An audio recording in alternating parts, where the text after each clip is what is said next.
He survived 160 missions in Iraq, then got killed at home. What if I told you America's deadliest sniper survived for tours in the most dangerous war zones on Earth, only to be murdered on American soil by the very person he was trying to help? This is Chris Kine.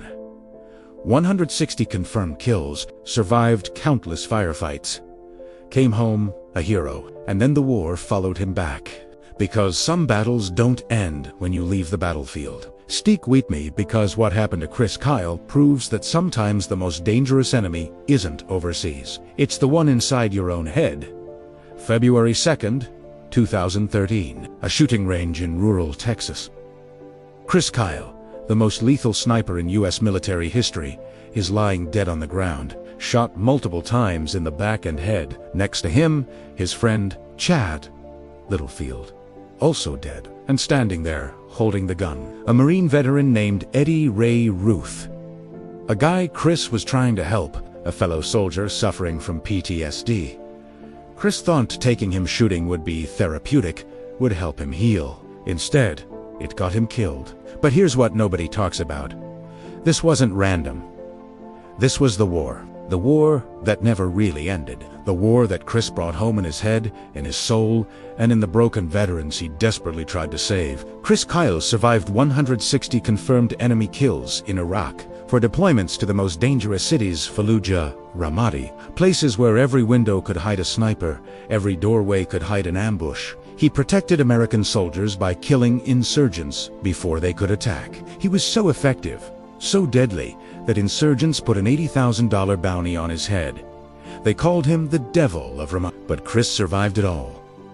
Every mission, every firefight, every close call. He came home to Texas, to his wife Taya, and their 2 kids. He was supposed to be safe.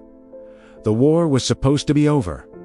But it wasn't over. Not in his head. Chris suffered from severe PTSD.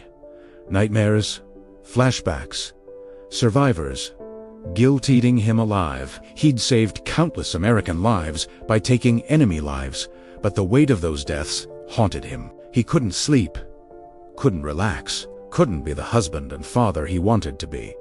The war had changed him, broke in something inside him. And the worst part, nobody could see it. On the outside, Chris was the all-American hero, strong, confident, successful. He wrote a bestseller autobiography, did speaking tours. Everyone saw the warrior. Nobody saw the wounded man underneath. So Chris did what a lot of veterans do.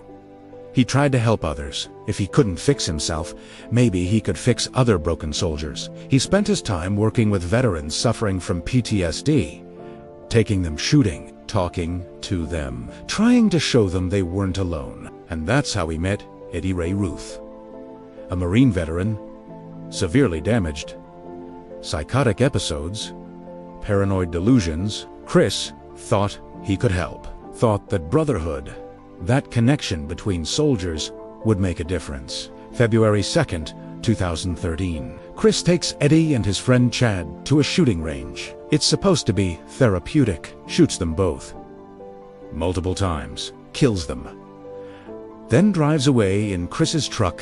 When police catch him, Eddie's incoherent, talking about pigs and souls and hybrid humans, completely detached from reality. The trial later reveals Eddie was suffering from severe untreated PTSD and schizophrenia.